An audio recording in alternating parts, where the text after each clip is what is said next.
പൂജയും ഈ ചോദ്യം തന്നെ ചോദിച്ച. അതിനവളെ തെറ്റ് പറയാൻ പറ്റില്ലല്ലോ. ആരാണേലും സംശയിച്ചു പോകും. കഴിഞ്ഞ നിമിഷം വരെ അവളുടെ തല ചാടി പറിക്കാൻ നിന്നിട്ട് പെട്ടെന്ന് ഇങ്ങനെ ലോക്കി കാണിച്ച ആർക്കാ ഡൗട്ട് അടിക്കാത്ത? അല്ല, എന്താ നിന്റെ ഈ കോംപ്രമൈസിന്റെ ലക്ഷ്യം? എന്ത് ലക്ഷ്യം? എനിക്കൊരു ലക്ഷ്യമില്ല. ഒരു കൂരയ്ക്ക് കീഴിൽ ഇങ്ങനെ പരസ്പരം കലഹിച്ചു കഴിഞ്ഞത് ശരിയില്ലെന്ന് എനിക്ക് തോന്നി. പൂജ ഇവിടെ ഇരിക്കുന്ന കണ്ടപ്പോൾ ഞാൻ വന്ന് സംസാരിച്ചു. അതിലിപ്പോ എന്താ ഇത്ര വലിയ തെറ്റ്? ഒരു തെറ്റും ഇല്ല, ശരി മാത്രമേ ഉള്ളൂ. എന്നാ പിന്നെ ഞാൻ അങ്ങോട്ട് പോട്ടെ. നാത്തൂനോട് ഇത്ര പെട്ടെന്ന് ലോക്യം കൂടല് കഴിഞ്ഞോ?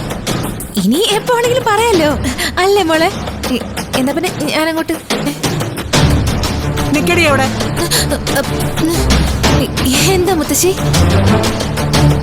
നിന്റെ കയ്യിലെന്താ? കയ്യിലോ? എവിടെ? ഒന്നുമില്ലല്ലോ. ഈ കയ്യിലല്ല, മറ്റേ കയ്യില്. മറ്റേ കയ്യിലൊന്നുമില്ലല്ലോ. രണ്ട് കൈ കൂടെ ഇങ്ങോട്ട് നീട്ടേ.